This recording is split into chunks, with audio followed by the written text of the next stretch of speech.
Hi everyone, मैं हूँ श्वेता। मेरा नाम इंद्र और आप देख रहे हो शिवा ब्लॉग में आपका स्वागत है। सो अभी हम वर्ल्ड अफेयर्स का और एक वीडियो करने वाले हैं, जिसमें जो वीडियो का नाम है this is what India said about Azerbaijan and American conflict. एक और वॉर शुरू हो रहा है। Armenia conflict. Yes, Armenia conflict. आइए रशिया देखते हैं। मिसिंग। ओके, चलो देखते हैं। नमस्कार and welcome you all to world affairs. मैं प्रशांत धवन। नाउ आपने नोटिस किया होगा कि पिछले 3-4 साल में इंडिया ने इंटरनेशनल एंगेजमेंट अपनी बढ़ा दी है। जिन इश्यूज पर इंडिया पहले कमेंट नहीं करता था, अब हम वहां पे अपनी कुछ ना कुछ कमेंट करते हैं। और अब रिसेंटली जो हमने देखा है कि अजरबैजान आर्मेनिया के बीच में जो वॉर स्टार्ट हो गई है, एक्चुअली वॉर नहीं कहना चाहिए, अभी कॉन्फ्लिक्ट है। ये वॉर बन सकती है क्योंकि दोनों साइड अगर हम देखें तो 100 सोल्जर्स मारे जा चुके हैं। आर्मेनिया के 50 के आसपास, अजरबैजान के 50 सोल्जर्स। हालांकि अजरबैजान ने यह कहा है कि इन लोगों ने आर्मेनिया के 150 सोल्जर्स मार गिराए हैं। तो अजरबैजान की आप अगर माने तो जो एक्चुअल नंबर है ये फैटेलिटीज का करीब 200 के आसपास का है। और इंटरेस्टिंग बात देखिए, वैसे अजरबैजान और आर्मेनिया के बीच में आर्मेनिया का एक बहुत ही बड़ा सपोर्टर है रशिया जैसे ही बहुत ज्यादा बिजी हो गया यूक्रेन वॉर में, पीछे से हमने देखा है कि अजरबैजान ने अचानक से ये कॉन्फ्लिक्ट स्टार्ट कर दी है और ये लोग अग्रेसिवली आर्मेनियन टाउन्स को कैप्चर करने की कोशिश कर रहे हैं। तो डिस्कस करेंगे इस वीडियो में कि यहाँ पर हुआ क्या है और इंडिया ने यहाँ पर ये क्यों कहा है कि अग्रेसर साइड को जल्दी से जल्दी जो हॉस्टिलिटीज है, जो अटैक यहाँ पर किया जा रहा है, ये रोकना चाहिए। डिस्कस करते हैं इस टॉपिक को इन डेप्थ। बहुत कुछ आपको जानने को मिलेगा, मगर आगे बढ़ने से पहले आपसे क्वेश्चन पूछूंगा। आपको पता होगा कि 2023 में जो G20 का समिट है ये होस्ट करेगा भारत। आपको बताना है कि हाल ही में इंडिया ने कंफर्म कर दिया है कि इस कंट्री को हम बुलाएंगे as guest nation at G20 summit. ये देश कौन सा है? ये है यहाँ पे आपकी ऑप्शन, मंगोलिया, श्रीलंका, बांग्लादेश या फिर नेपाल। कमेंट सेक्शन में करिए उत्तर। सही आंसर मैं आपको दूंगा वीडियो के अंत में। नाउ अजरबैजान और आर्मेनिया को यहाँ पर आप देख पाओगे मैप में, ये यहाँ पे इंडिया है और इंडिया से नॉर्थ वेस्ट की तरफ आप अगर देखोगे तो ये आपको दिखेंगे दो देश, अजरबैजान, आर्मेनिया। ये यहाँ पर जो वाटर बॉडी है इसको कहते हैं हम कैस्पियन सी। और आबादी की अगर हम बात करें तो अजरबैजान की आबादी 1 करोड़ से ऊपर की है, आर्मेनिया की आबादी 30 लाख के आसपास है। अजरबैजान एक इस्लामिक कंट्री है, यहाँ पर 95% से ऊपर की जो आबादी है ये आपको इस्लाम फेथ की मिलेगी। आर्मेनिया एक क्रिश्चियन कंट्री है, यहाँ पर 97% पॉपुलेशन फॉलो करती है क्रिश्चियनिटी। हालांकि संविधान के हिसाब से ये लोग एक सेकुलर नेशन है। और आपको ये भी पता होना चाहिए कि इंडिया का जो नेबरिंग कंट्री है पाकिस्तान, ये आर्मेनिया के एग्जिस्टेंस को ही नहीं मानता। जिस तरीके से पाकिस्तान नहीं मानता कि इजराइल जैसा कोई देश है, वैसे ही पाकिस्तान आर्मेनिया का एग्जिस्टेंस नहीं मानता, क्योंकि आर्मेनिया के रिलेशंस अजरबैजान और टर्की के साथ बहुत ज़्यादा खराब हैं। और रिलेशंस खराब होने का रीज़न क्या है? देखिए, इंटरेस्टिंग बात यहाँ पर यह है कि एक टाइम पर 1991 से पहले ना अजरबैजान और आर्मेनिया ये एक सिंगल कंट्री का पार्ट हुआ करते थे और वो देश था यूएसएसआर। जी हाँ, सोवियत यूनियन के अंडर आर्मेनिया, अजरबैजान दोनों थे। और फिर 1991 में जब सोवियत यूनियन टूट गया और दोनों देशों को बाय डिफॉल्ट आज़ादी मिल गई, तो दोनों कंट्रीज के बीच में एक डिस्प्यूट, एक पुराना डिस्प्यूट वापस खड़ा हो गया कि नगोर्नो काराबाख रीजन का क्या करे, ये रीजन जो है ये किसको बिलोंग करता है। और इस रीजन को लेकर कई बार ये दोनों देश लड़ चुके हैं। ओवर द ईयर्स आप देखोगे ऑलमोस्ट हर 3-4 साल में अजरबैजान आर्मेनिया की कुछ ना कुछ वॉर हो जाती है। रिसेंटली हमने देखा है कि ये वॉर्स और ज्यादा फ्रीक्वेंट हो रही है। जैसे जैसे रशिया यूक्रेन में ज्यादा इन्वॉल्व हो रहा है, वैसे हम देख रहे हैं कि अजरबैजान लगातार अपना अग्रेशन आर्मेनिया के अगेंस्ट बढ़ा रहा है। अब जो मोस्ट रिसेंट कॉन्फ्लिक्ट है इन दोनों कंट्रीज की, उसमें आप देखो तो आर्मेनिया का यह कहना है कि सबसे पहले अटैक किया है अजरबैजान ने, और अजरबैजान कह रहा है कि आर्मेनिया इनकी जो बॉर्डर पोस्ट है उनको कैप्चर करने की कोशिश कर रहा था। तो जवाब में अजरबैजान ने एक काउंटर ऑफेंस लॉन्च किया है। तो दोनों कंट्रीज के आपको जो वर्जन है कि ये कॉन्फ्लिक्ट स्टार्ट क्यों हुई है, ये अलग अलग आपको मिलेंगे। मगर दुनिया भर में देखा जा रहा है कि मेजॉरिटी ऑफ नेशंस कह रहे हैं कि अजरबैजान ने ही अग्रेशन स्टार्ट किया है।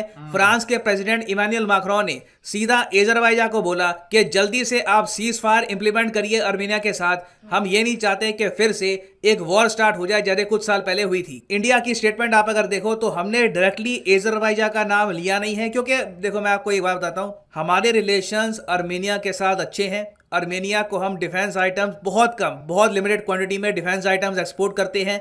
बट अजरबैजान के साथ हमारे रिलेशंस खराब नहीं है। जिस तरीके से आप कह लीजिए टर्की लगातार कोशिश करता है कि इंडिया के साथ इनके रिलेशंस खराब हो जाएं, इनकी जो डिफेंस कंपनीज है ओपनली कहती है कि इंडिया को हम वेपन सेंड करेंगे। तो इस टाइप की पॉलिसी जो है ये आपको अजरबैजान में अभी तक तो नहीं मिलेगी। तो इंडिया ने भी यहां पर एक बैलेंसिंग एक्ट किया है। इंडिया ने अजरबैजान का नाम लिए बगैर ये कहा कि हम चाहते हैं कि जो अग्रेसर साइड है, जो अग्रेशन कर रही है, दोनों साइड कह रही है कि वो साइड अग्रेशन कर रही है, तो इंडिया ने कहा है कि जो अग्रेसर साइड है ना वो जल्दी से जो हॉस्टिलिटीज है, जो अटैक यहां पर किया जा रहा है, इसको रोक दे। अब यहां पर आप मुझसे क्वेश्चन पूछ सकते हैं कि मैं ये क्यों कह रहा हूं कि अजरबैजान के साथ इंडिया के रिलेशंस खराब नहीं है, जबकि कुछ समय पहले रिपोर्ट्स आई थी कि अजरबैजान ब्रिक्स का पार्ट बनना चाहता है और ब्रिक्स में एज ए स्पेशल गेस्ट ये आना भी चाहते थे, मगर इंडिया ने अजरबैजान की पार्टिसिपेशन को ब्लॉक कर दिया। देखिए ये बात कहीं पर ऑफिशियली बोली नहीं गई, इस पर बस रिपोर्ट्स आई थी। बाकी ब्रिक्स का देखिए एक्सपेंशन तो हो ही रहा है, अर्जेंटीना ब्रिक्स में शामिल हो जाएगा बहुत ही जल्द, कुछ और कंट्रीज भी शामिल होंगी। तो ओवरऑल ऑफिशियली मैं कहूंगा कहीं पर इंडिया ने एक अजरबैजान के अगेंस्ट कोई नीति बनाई नहीं है, मगर जो ये मोस्ट रिसेंट आर्मेनिया अजरबैजान की क्लैशेस है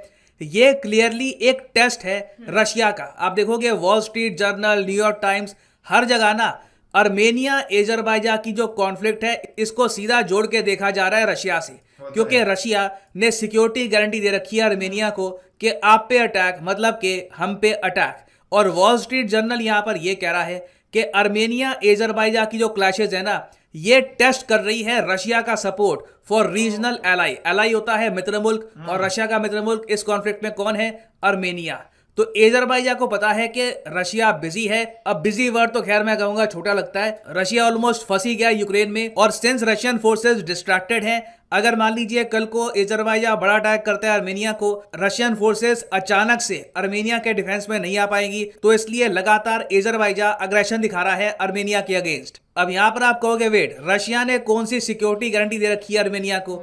देखिए यहां पे आपको बताना चाहिए CSTO के बारे में। CSTO है collective security treaty organisation.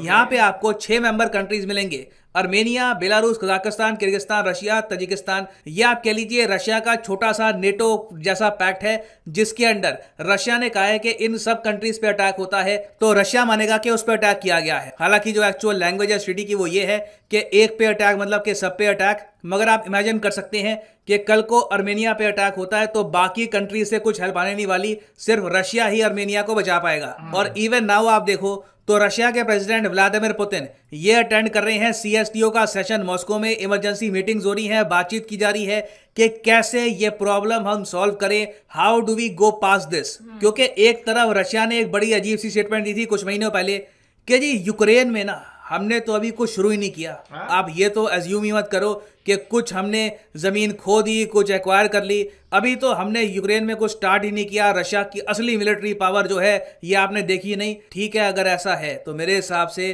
Russia को यूक्रेन कॉन्फ्लिक्ट जल्दी निपटानी चाहिए, क्योंकि अब प्रॉब्लम यह है कि रशिया के जो मित्र मुल्क हैं वो सफर कर रहे हैं। इंडिया इसलिए सफर कर रहा है क्योंकि हमें रशियन ऑयल परचेज करना मुश्किल पड़ रहा है। ग्लोबल प्रेशर आता है कि एक तरफ रशिया यूक्रेन पे अटैक कर रहा है, हम उनसे ऑयल परचेज कर रहे हैं। उसके अलावा वेरियस और एस्पेक्ट में भी इंडिया में प्रेशर बनता है जब रशिया लगातार वॉर में उलझा रहता है विद यूक्रेन। उसके अलावा आर्मेनिया को भी यहाँ पर थ्रेट ये है कि अगर रशिया पुल आउट नहीं करता यूक्रेन से बहुत ही जल्द, तो in the future Azerbaijan Turkey के साथ मिलकर एक बड़ा ऑफेंस लॉन्च कर सकता है आर्मेनिया के अगेंस्ट। तो क्लियरली यहाँ पे आप समझ सकते हैं आने वाले कुछ महीनों में रशिया के सामने एक बड़ी ऑप्शन होगी, या तो व्लादिमीर पुतिन जैसे कह रहे हैं कि अभी आपने देखा ही नहीं हमारे असली तो मसल्स, अभी आप देखोगे तो वो मसल्स दिखाएं, जो भी इनको यूक्रेन में अकॉम्प्लिश करना है अकॉम्प्लिश करके ये ऑपरेशन खत्म करे। नहीं तो रशिया को इवेंचुअली यूक्रेन के साथ या तो कुछ सीज फायर करना होगा या पुल आउट करना होगा, क्योंकि क्लियरली रशिया यूक्रेन के चक्कर में CSTO को भी गवा देगा